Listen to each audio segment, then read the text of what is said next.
Hello everyone, my name is Lowko and welcome back to a professional match of StarCraft 2. Now what I've got for you today is a Zerg versus Protoss, where we find ourselves on the map Altitude. Spotting right here in the top right hand corner, playing with the red Zerg drones, we have Serral. Although he's playing under the nickname of... Sepesusi. Thank you very much, Google Translate. Apparently, Sepesusi, he's been playing under this particular ID for quite a while. I always wondered what it meant, but never to the point where I actually looked it up. Apparently, this is the Finnish name for the big bad wolf character from the Disney movies. That's kind of cool, right? That's actually kind of a badass nickname, especially if you're the rank 1 on the Grandmaster League ladder. Are we gonna go straight third? No, we're just sending the drone early. Fair enough. His opponent, indeed, not going for a pro block, spawning right here in the bottom left-hand corner. He's from Poland, and he goes by the name of Geralt. I mean, of course he's from Poland. He's of Rivia, of course.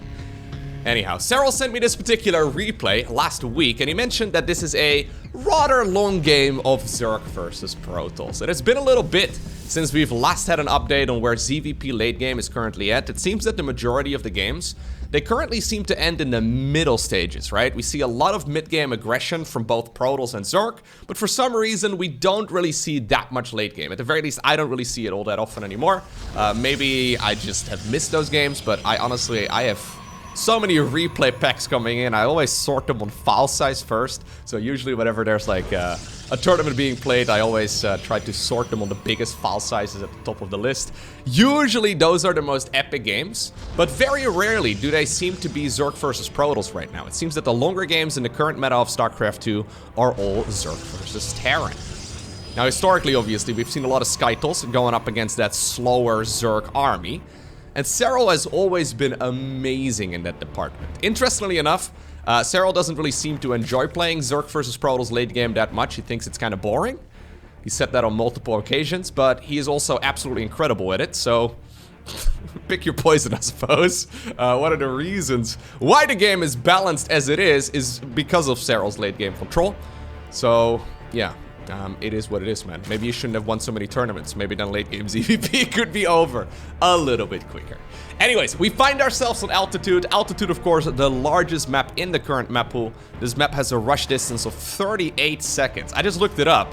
I thought it was 36 actually, but it's 38 seconds, which really is incredibly long.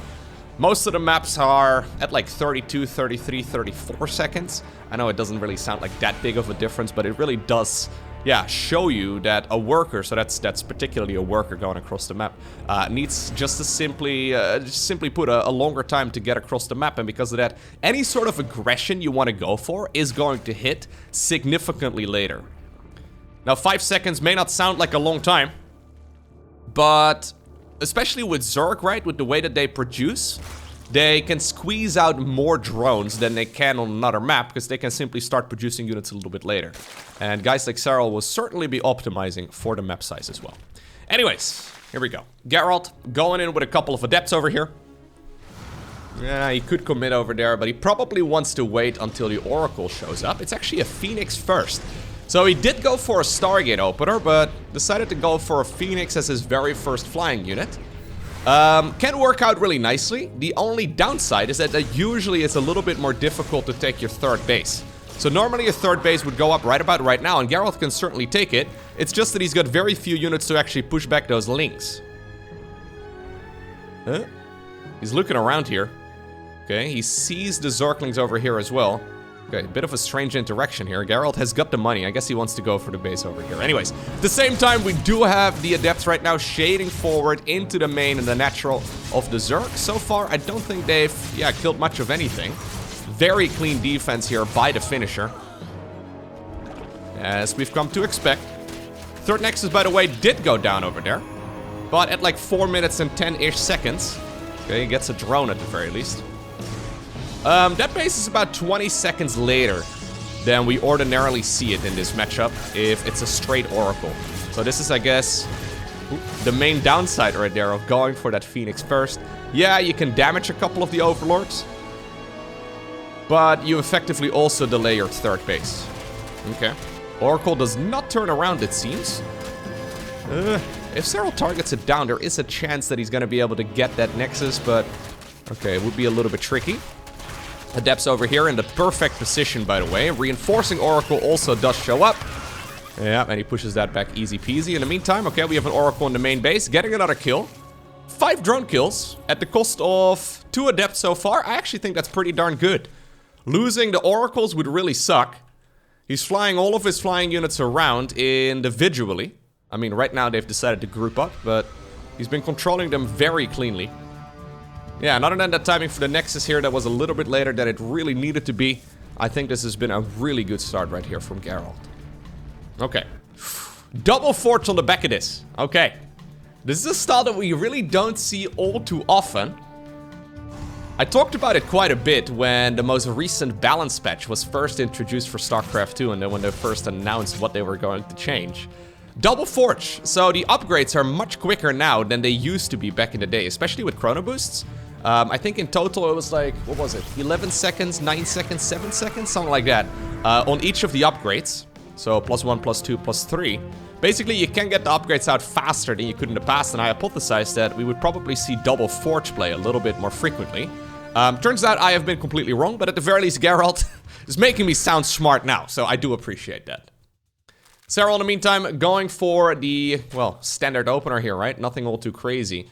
+1 coming up right here for the missile, so maybe that's the main thing to note. That usually is an indicator that you, at least in my mind, usually it's an indicator that you want to play a bit of a longer game. A lot of Zerg players at this level, they prefer going melee upgrades. So there is a Baneling Nest, there is also a Roach Warren, so this will probably lead to Roach, Ravager, Ling Bane.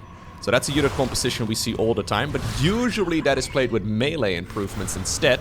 Especially when the Banelings get +2, they start being a real threat to the Protoss player. But apparently Serral opting to go, for Baneling speed here, but with the missile upgrade, and now a second Evo chamber. Okay, so I have to see if this is going to be Carapace, or if he's going to go for melee upgrades just a little bit later. Couple Adepts coming in here. I think that could have committed to the mineral line, but apparently Geralt looked at it, maybe assuming there were more links. I mean, it's the perfect amount of Zerglings. That's actually such a clean amount of links that he had sitting there. Oh, even a little bit of micro on the low HP link, because why not? Fair enough. 4th Nexus coming up. Overseer Scout did just confirm the double upgrades together with the Templar Archives. Curious to see if this is going to be for Archons and we're going to go for a big push, or if we're going to go into the Storm upgrade here momentarily. Geralt's done a really good job so far. I mean, he doesn't need to spend his cash. He's got a lot of money in the bank. He is indeed going to go Storm. So straight 2-2 upgrades as well. Serral going apparently after the rocks here at the Golden Base. Not something we see all too often.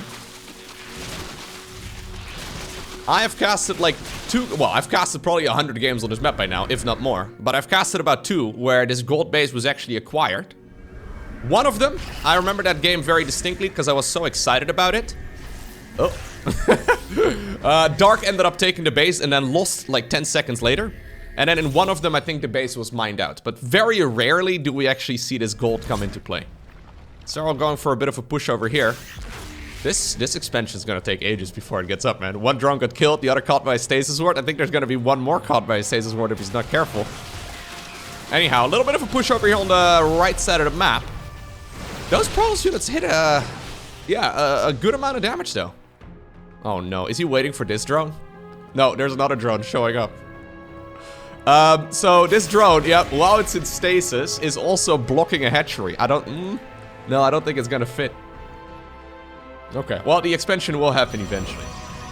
So Geralt just pushing straight for the late game. Gotta say, I respect it. Yeah, I think everybody in the StarCraft community knows, and Geralt more so than, well, most of us, that Serral's really scary in the late game, right? Geralt will be playing against Serral frequently, and apparently decides, yo, I'm not gonna do any tricks, I am just gonna play a straight-up greedy macro game. Fleet Beacon coming up. Are we gonna start up 3-3 as well, Geralt? We've got the money for it right now. I guess he's got some bigger problems over here, though. Good usage of stasis wards here. Honestly, really cleanly done. Geralt, in the meantime, while he sees that huge Zerg army at his front door, he decides to take a 5th. Battery overcharge over here. Storm is finished. Hello. Ooh, that was a little closer than it needed to be.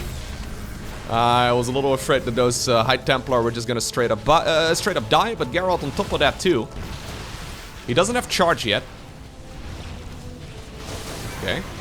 Good storm. I mean, it's not gonna be enough, no? Very lovely micro here by Geralt. 90 probes, +3/+3, started at exactly the 10-minute mark. Serral, by the way, did go for the missile, or sorry, the missile and the melee upgrade. Look at that! Wow, not a single Stalker has gone down. Only 6 Adepts and a Gateway. Whoa, okay. I thought that that fight was good for Geralt, but I didn't quite realize how good it actually was. Let's go, Geralt. Yeah, I guess being a Protoss player in Europe can be kind of difficult, right? Because there's a couple of Protosses out there that have been good for quite a while, and I feel like Geralt sometimes gets a bit overshadowed. Guys like MaxPax have been stealing all his thunder lately. Oh, well, now we certainly are going to see a couple of Protoss units going down here, but still not a bad fight, I don't think, though. For the Protoss, yeah. I mean, Banelings rolling into Stalkers. Banelings are not a cost-efficient unit here at all. Even the Phoenix gets saved. Yes, you can, by the way, lift up your friendly units with a Phoenix. Or, what? Even the Stalker gets hit. You can lift up friendly units with a Phoenix, is what I was trying to say. Not something we commonly see, but certainly possible. So, honestly, an amazing game so far here by Geralt. 3/3 upgrades coming up. Mama Ship is going to be hitting the battlefield very soon as well. Serral is at Hive Tech, but he doesn't really have that many air-to-air units. I mean, he could go into Hydras maybe, but Hydra's not particularly great here. Usually Hydras in this matchup are baby lurkers. That's the best way to look at them, but we do see them from time to time. Geralt's got 5 base eco, man. It's not like he's actually very far ahead right now. Okay. Now, I did cast games that Serral has sent me before, and we found out that Serral is a gentleman, and he's more than happy to submit a loss. Big storms over here, by the way. I wonder if this is gonna be another one of those games where Serral is sending over a, game where he actually got defeated. Because so far, this is Geralt outplaying Serral. Now, this game is not even remotely close to over, though. We did have a bunch of... I was gonna say a bunch of probes going down, but only a single one. Yeah, okay, they apparently looked for asylum over here at the 4th base location. Yo, the Mama Ship is out right now. This is a banger of an attack. He's got 3/3 done. I think Geralt should go for a push right now. Go, go, go, go, go, go, go. Go, go, go, go, go. We've got 3/3 done. Zork's not even close. I mean, not on at least one of them. Go, go, go, go, go. Okay, he decides to go, really, armor upgrades. Why armor? Armor upgrades for the flying units. I don't think that's ideal. Okay, I thought we were getting the quick forges here so we could go for a 3/3 timing attack. But I guess Serral is more than happy to keep trading. Keep in mind, normally when we see Zork players do this, it's off of a bigger economy than the opponent. Lovely movement here with the probes as well. I mean, at the end of this engagement, sure, he did get a larger economy, but for essentially this entire game long, look at that. Twice as many minerals here are lost by the Zerg. Geralt's been going toe-to-toe economically. I think we should go. This is a misplay. He should certainly have gone for the +1 attack upgrade and not so much the carapace. Carapace? The Protoss ships have carapace now. The armor upgrade. Baneling roll-by, set up over here on the right side of the map. Zealots over here on the left side of the map. We don't have a unit in the wall off, so Geralt taking a page out of Hero's book, I suppose. Okay, that base can certainly go down though, and in the meantime, we have the big fight happening right over here at the front. There are High Templar underneath. Geralt smelling blood in the water. Banelings in the meantime, okay, trying to get some work done over here, but not really happening. Okay, only a handful of workers end up going down. Zealots over there on the left side of the map did kill that base. Okay, we don't have a lot of Archons here in the mix, which makes me a bit concerned. I wouldn't mind seeing some more units. Big Zergling counterattack, by the way. Geralt at this point is maxed out, so he can't actually warp in additional units. Yeah, so he's actually gonna recall. I wonder if Geralt could have gone more aggressive here. I really think there have been a couple minutes right now where Serral was vulnerable. Okay, so what actually do we have here for the Zerg to push this back eventually? Honestly, not that much. He's been upgrading some of his flyer units, but that's really about it. He's just doing more of the same with better upgrades. So Adrenal Gland Zerglings with +3 are very scary, but Geralt has got a lot of high-hitting units here as well. Okay. It's mostly just Stalkers, though. Yeah. Storm, we're gonna need to see some really good Storms. Those were pretty good. Not amazing, but pretty darn good. Can we have one more over here? Do we have one more? I don't think we do. We have a Time Warp going down right over there in the middle of that ball. I really think this push could have come in a couple minutes earlier, man. Geralt's still making the best of this scenario, though. Blinks forward as well. Aggressively get underneath the Corruptors. New Mothership immediately starts up. Those Oracles from the early game still putting in a lot of work as well. I think if Geralt would have gone for this push ever so slightly earlier, and maybe have like 2 or 3 Archons in the mix, he would have been in a fantastic position. He definitely could have been. Serral, by the way, in the meantime, mining out the golden minerals. Not something we see all too often. I mean, he's still in a really great spot here. But things have equalized a little bit. Okay, 12 High Templar on the production tab. I don't know, maybe there's a little bit of, I'm just thinking of the times that I've seen Serral play late game, and it looks incredibly difficult for the Protoss, and I don't really know a way in which they could obtain the victory. So maybe that's why I'm kind of pushing for Geralt to just, yeah, try to win before that point in the game. He has been doing a good job, though. Those trades have all been very cost efficient for him. So this army on the other side of the map, now we don't have Storm anymore, but this army on the other side of the map I think would have done the trick. Anyhow. Quite a few probes have gone down now, but I mean, I say that. Yeah, 36 is significant, I guess, but it's been an expensive set of trades too. Geralt not remaking some of his economy here. So he's apparently happy to sit at 58 probes. Yeah, he's making a couple more right now. I was gonna say, I think having a few more would be good.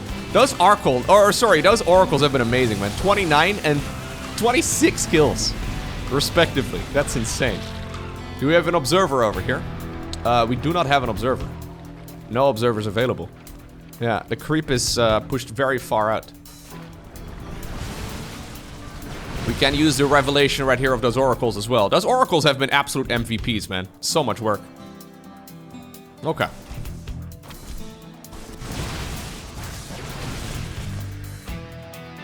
Yeah, Geralt is just playing a straight-up macro game. And he is doing it incredibly well. Zealots over here getting warped in too. With 3/3 upgrades, obviously they don't really mess around. They've already got a shield upgrade too. Okay, here we go, once more. Now there are Storms available. This is one hell of an army. The problem is that now there's Brute Lords out. Yeah. And Brute Lords are really good at keeping that Protoss army at bay. It's difficult for Protoss to move forward, especially if you also have Infestors in the mix. There's now also a transition here towards Lurkers, it seems. So yeah, we do, okay, we're gonna intercept this. We do see the transition here towards Lurkers. The Mama ship actually just chilling at home. I guess she's trying to defend. It's fair enough. I mean, just the cloaking alone is already pretty powerful, though we have to move a little bit further forward, yeah. Zealots over here on the right side of the map. Geralt, let's go, dude. Huh. If you would have covered the nicknames, it would have been difficult for me to say who's playing this. I probably would not have said Geralt, though. I probably would have said, I don't know, maybe Classic? Maybe Showtime? But those are some of the very best Protoss players we have in the world, right? So I think that's probably the Protoss I would have gone with if this was a guess the pro gamer type of video. Anyhow, this is scary though. Fungal growth! Yeah, fungal growth is gonna make it difficult for this Protoss army to retreat. Plus on top of that, of course, it allows the Brute Lords to get a little bit closer. Storm does go down, but the Brutes have a lot of hit points. Okay, we're gonna recall instead. Lurkers over here on the right side in the meantime, getting rid of a couple of those Zealots. More Zealots over here. Trading gas for minerals. Not a bad situation there in the end. And in the meantime, we do have the big transition coming up towards the capital ships. Tempest are hitting the battlefield. I think double Cybercore would be a great choice, Geralt. It's going up to the +3 shields upgrade, by the way. Not an upgrade we see very regularly, but it's going to make those Archons absolutely terrifying. Okay, so this is, of course, how you take the base. You kill the cooling tower. It collapses the debris right on top of the watchtower, and then you kill the watchtower, and then suddenly you have access to the 8 golden minerals. 8 golden mineral flutes. Man, Zerglings with +3 are pretty good, eh? Adrenal glands not messing around. Okay, Lurkers are actually kind of terrifying here. We don't have a lot of detection. We still don't have observers. Okay, Oracles indeed are tasked right now with returning all the way back home. There is a hatchery being killed on the right side of the map. Honestly, this expansion doesn't matter that much anymore for Protoss. It's mostly the position, I suppose. Stalker still pushing forward. Okay, Archon and Zealot trying to be annoying. We do finally have a revelation here on those Lurkers. Yeah, the Tempest should be able to push them back relatively easily.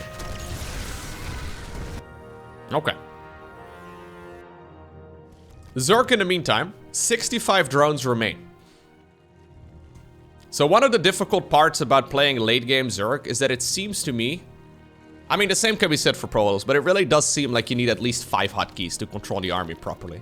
So ultimately, right, you have a control group with these guys on it. So Vipers obviously need a separate button, right? And usually you can kind of shovel them in together with the Corruptors, but it's difficult. The Brute Lords need to be on a separate button. The Queens, the Infestors all need to be on separate buttons as well. Then you still have the Lurkers over here. You have the Zerglings, and I'm honestly not sure how these guys can sometimes keep on top of everything, because it's so easy to accidentally lose. And the same can be said for Protoss. I know a lot of Zerg players think that Protoss is moving this around in one big ball, and it kind of looks like they are here at the very least, okay? What was that? Did we just do an accidental offensive recall? Okay, nice. Wasting some energy on the mothership. You need to have, I would say at this level of play, at least 4 hotkeys for this particular army. 1 for the main army, then 1 separately for the High Templar, 1 separately for the mothership, and then 1 separately for the Oracles as well. The problem is if you just let the mothership fly around like it would naturally like to do, this is really nice. It glides a lot, and that's when you get the Vipers to come in and abduct you, right? But if you want to optimize your unit movement, you really do need a separate control group for the mothership alone. And there's a lot of spellcasting that needs to happen here for Geralt. He also needs to target fire down the units that he wants to target fire down, most notably the Brute Lords here, but also the Lurkers with the Tempest. And then he needs to make sure that the Archons are going to be underneath the Corruptors to protect the main ball. Now, this is an army that you can technically, all army hotkey. That's what a lot of players do on the lower ends of the ladder. But it's certainly not an easy unit composition to control. Like, you can probably get like 80% efficiency out of it by just all army hotkeying.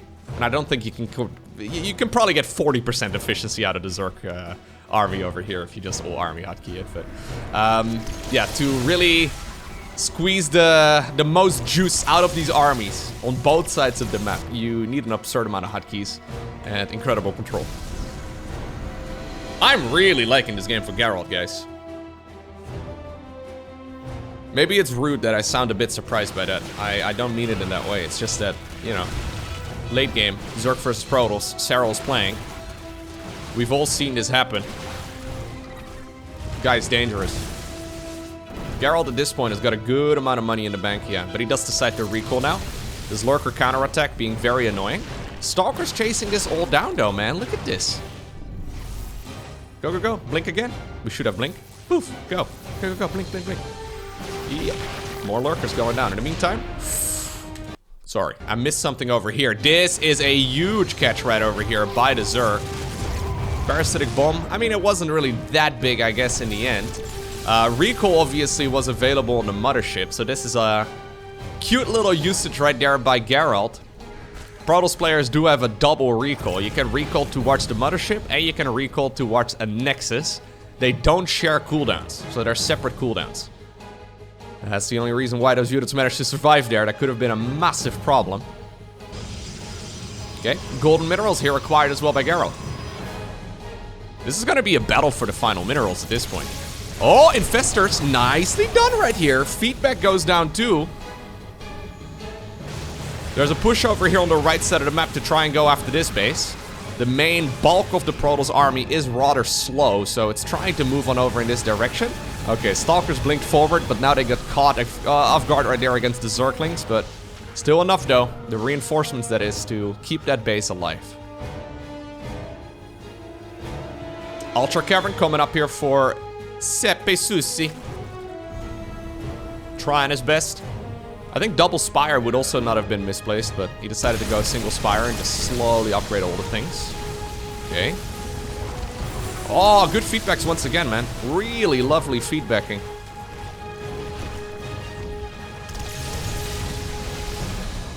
The Tempests do have their golden balls that they can shoot at that, well, that hatchery, for example, but also the Spore Crawlers. I guess this push over here on the right side of the map needs to be addressed first. Those Lurkers, man. Lurkers and Brute Lords, historically, they've always shared a similar role. So rarely did we see players going both Lurkers as well as Brute Lords, because they're both siege units, right? It's kind of like going Widowmines and siege tanks, I suppose, or, you know, like, maybe not the best example, but it feels a little funky. But Serral using the Brute Lords defensively while using the Lurkers offensively. And I guess with the movement speed, it makes a lot of sense. Not usually a combination that we see very often, though. Okay, a couple of free units here once again. Good couple of free units as well. Another Viper ends up going down. Let's go. Brenda, caught off creep. Base over here, remade. Maybe even a Nexus up here would not be a bad call. Okay, can we have a unit in the wall off, please? Okay, Geralt does warp in a unit. Okay. Once again, man, the revelations here with the Oracles have been fantastic. So, as always, the Tempests can shoot away much further than they can see in air-to-air combat in particular. So, if you use an Oracle to Revelation, right? To use Revelation right there on a group, for example, of those Corruptors, the Tempests can then shoot away at them from much further away than they can actually see. So, this is... yeah, one of those unit compositions that's actually very difficult to control properly. Okay, this time around, Geralt is not gonna fall for the same trick a fourth time in a row. Serral could go for the counterattack right now, but he's a little bit concerned about this army marching straight towards the natural expansion. How many spores are we on right now? Only 11, so the spores are, I guess, also on a separate hotkey, which is kind of interesting. But they are moving around. Okay, we're maxed out right now, so Geralt can't warp in a unit. He instead decides to go for the recall. I don't understand why Protoss players have started doing this so frequently. It makes no sense in my mind. Anyways. By the way, still no observer. Do we even have a robo facility? Have we not had a single robo facility this game, or am I just missing it? I don't know. Anyways, there's a big fight happening over here. Fungal growth does end up going down. Feedbacks. Whoa! Beautiful feedbacks right there by Geralt. Getting rid of so many of those Zerg spellcasters. Parasitic Bomb on the Mothership is nice, I suppose, but the Mothership is about a gajillion HP. Okay, Time Warps over here. They reduce the attack speed, those bubbles, as well as the movement speed of the Zerg units caught in the middle of it. So it's forcing StarCraft to go back home. Get out of here, big bad wolf. Zealot run by on the other side of the map. Okay, these Lurkers are in the right place at the right time, though. Yeah, this is a little expensive, but Geralt has got some cash. He's got a lot of money here.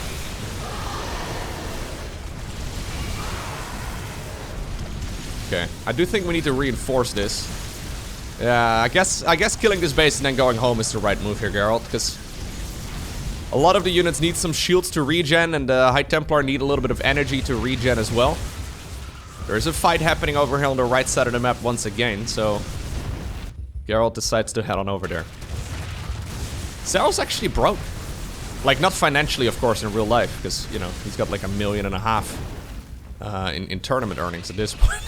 Okay, maybe not quite that much. But he's got a good chunk of cash. Not bad, I'm sure. But in the game, you know, just to clarify, in the game, he's kind of broke. Yeah, he's got 40 workers. He's got all the tech a man can dream of, but so far, I actually think he's being outplayed a little bit. We do have a double Cybercore, by the way. The second Cybercore all the way on the right side of the map. I kind of like it. The Cybercore is also a requirement to make Stalkers.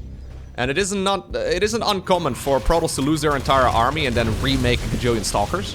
But obviously if you don't have a Cybercore, because the opponent has just attacked you and they've wiped out your carrier army, you can't warp in any additional Stalkers, so... I actually kind of think it's smart to split them up. Yeah. Unlikely that both of those Cybercores are gonna go down at the same time anyways. Geralt seemed to be comfortable though, just playing the toe-to-toe late game right here against Serral. Now he's got a lot of money in the bank. I'm not sure why we are not spending it. I have absolutely no reason. I see no reason here for him not to spend his money. Okay, now he starts up some more Tempest.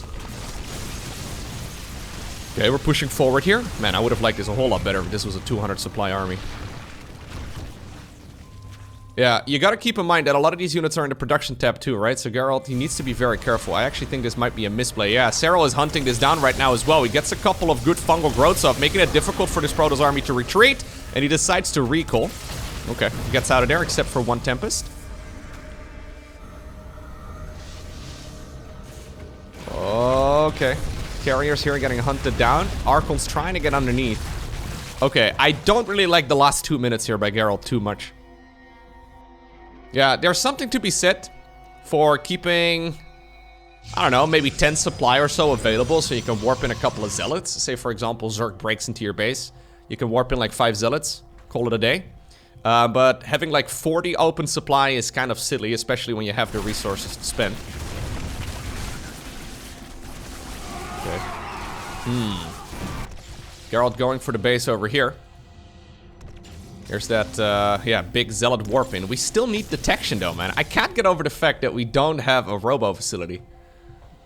I keep double checking myself, but we haven't had a single robo facility go down either, have we?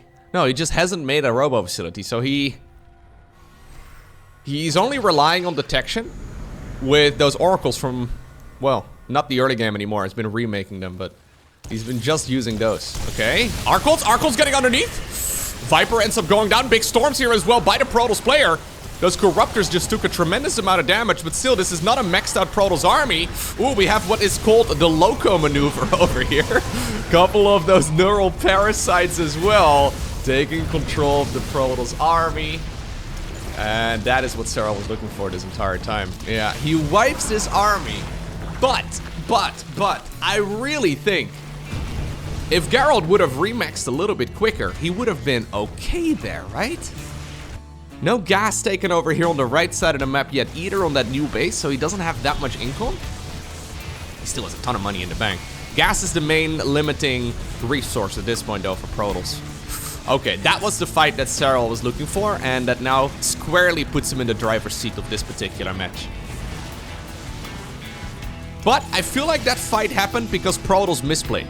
I mean, obviously, great catch right there by Serral, don't get me wrong. But that was handed to him on a silver platter. Zealots going in on the left side of the map. Couple of lurkers over there being annoying. Serral's still... Yeah, I mean, he doesn't have a lot of money in the bank, but he still has a banger army. Look at the army value over here in the top left-hand corner. That is a huge amount of stuff. Okay. Zealots here trying to go after this base. They will get it. I mean, he lost at least 3 Zealots as well in the process, though, and a hatchery is 300 minerals. We have another base going down over here, too. That's the old gold.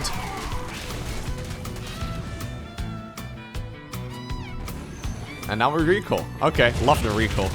He's been very happy with the recalling in this game. We don't commonly see it, but it's honestly really good. Yeah, I think he goes for an attack every time he can. Every time he's got a recall available, he goes for a little move. Right now, though, I'm looking at these armies. And the army of the Protoss is not looking nearly as strong anymore. This harassment squad of Zerglings and Lurkers. Normally, I mean, this is definitely one hotkey. Normally not a combination we see all too often, but I gotta say, I really like it. Here's the rest of the force. The higher tech army right here from the Zerg. All the way up north, trying to go after another base over here too. I mean, Geralt is not winning this fight over here. I mean, maybe eventually he can break through it, but that was expensive. Now he's all the way down to only 80 supply.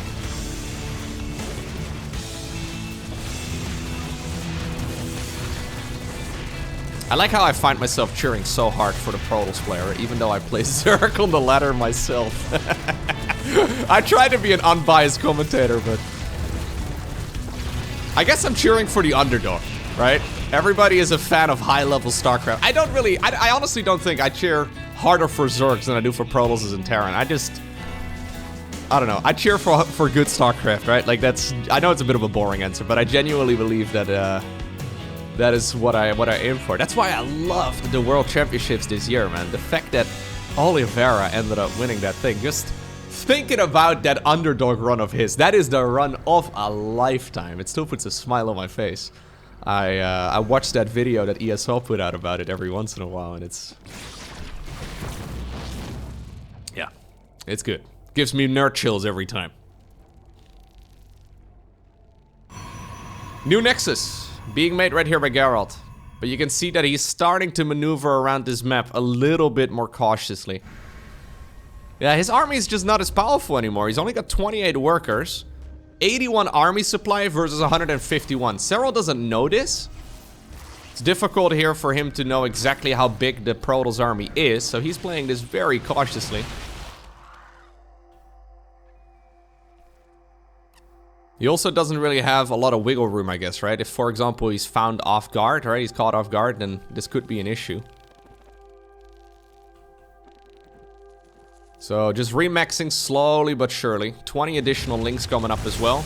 Try to bleed the Protoss player out. Oh, Corruptors here camping on top of the production, and they snipe a Tempest.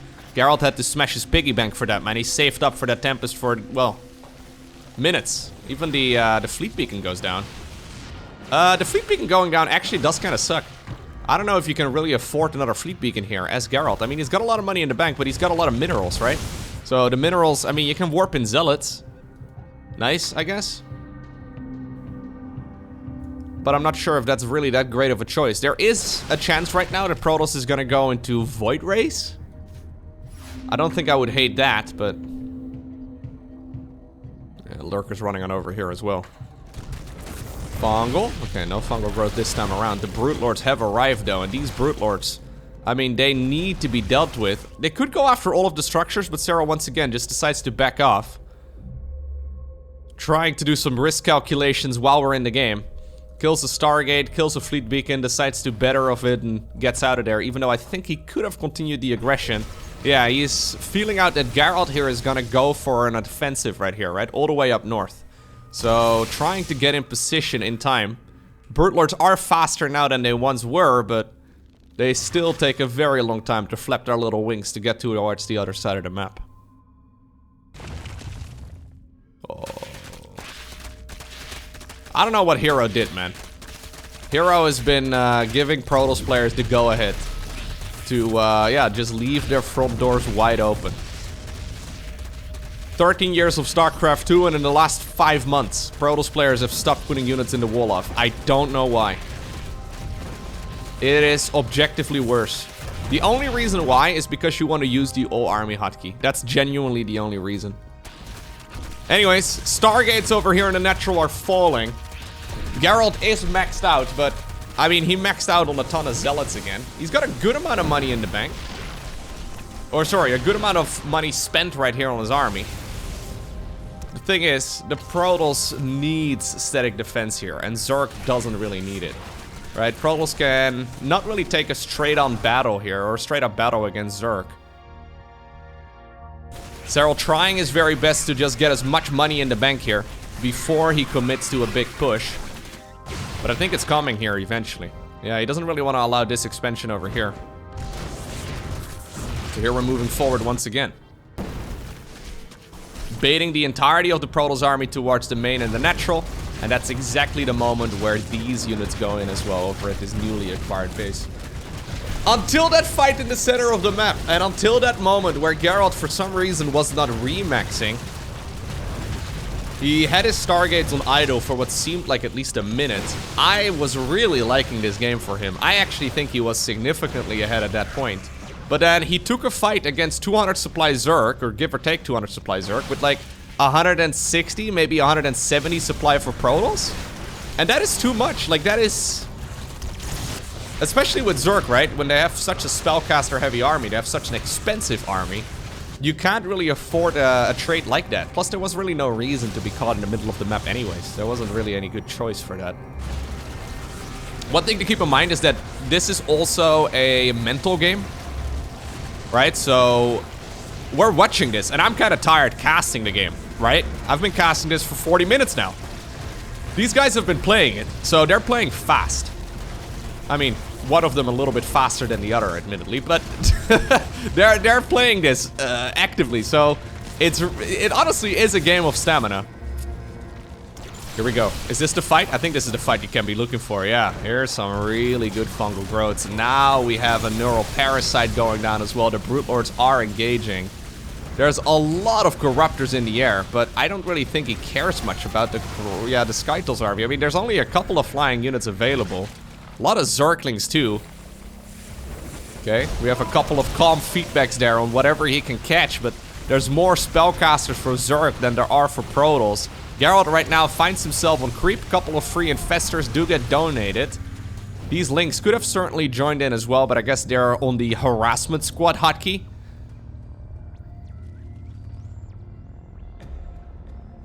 This game was good by Serral, but not as dominant as we've seen in the past. Obviously, part of that is due to the fact that Geralt is playing an incredibly good game.